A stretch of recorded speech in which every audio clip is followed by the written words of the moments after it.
இன்றைக்கி நமக்கு முந்திரி பருப்பு வச்சு ஒரு தீயல் எப்படி பண்ணுறதுன்னு பார்க்கலாம். இப்போது இதில் பச்சை கிடச்சுன்னா அது ரொம்ப நல்லா இருக்கும். எனக்கு அது கிடைக்கல.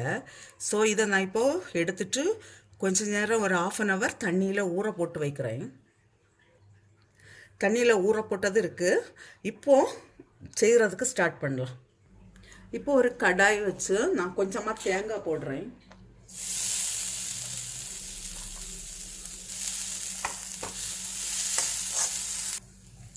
மூணு சில்லி, கொஞ்சம் கருவேப்பிலை, 1 ஸ்பூன் போல் கொத்தமல்லி, 1/2 ஸ்பூன் சோம்பு, சின்ன வெங்காயம் ஒரு 4-5, இஞ்சி கொஞ்சமாக. இது இப்போ நல்ல ப்ரௌன் கலர் வாரது வரை ஃப்ரை பண்ணி எடுக்கலாம். இப்போ நான் கொஞ்சம் போல் ஜீரகம் போடுறேன், 1/2 ஸ்பூன்.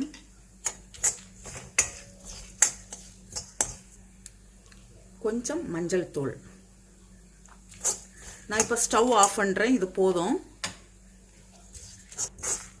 இது நீ ஆறுன பிறகு அரைச்செடுக்க.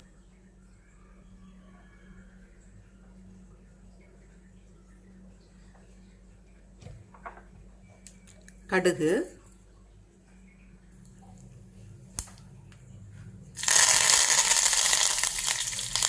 காஞ்ச மிளகாய்,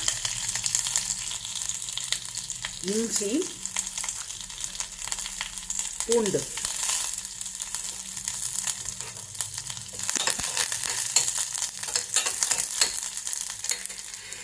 ஒரு பச்சை மிளகாயம், கொஞ்சம் சின்ன வெங்காயமும் கட் பண்ணி வச்சிருக்கிறேன். ஒரு 10-15 போல இருக்கு சின்ன வெங்காயம். கொஞ்சம் சால்ட்டு. இப்போ இதில் அரைச்சிருக்கிற தேங்காய் போடலாம்.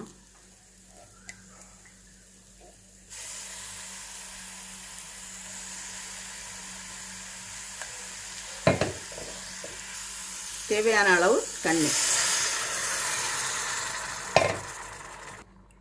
இது தீயல் இல்லை, அதனால நான் 1 ஸ்பூன் புளி கரைசல் விடுறேன். 2 ஸ்பூன் விடுறேன்.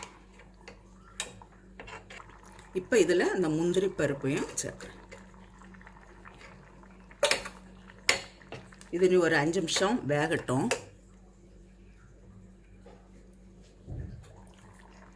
இப்போ இதுக்கு புளிப்பு எரிப்பு எல்லாம் பேலன்ஸ் பண்ண கொஞ்சமாக வெல்லம் சேர்க்குறேன். ஒரு 1/4 ஸ்பூனை விட குறைவா.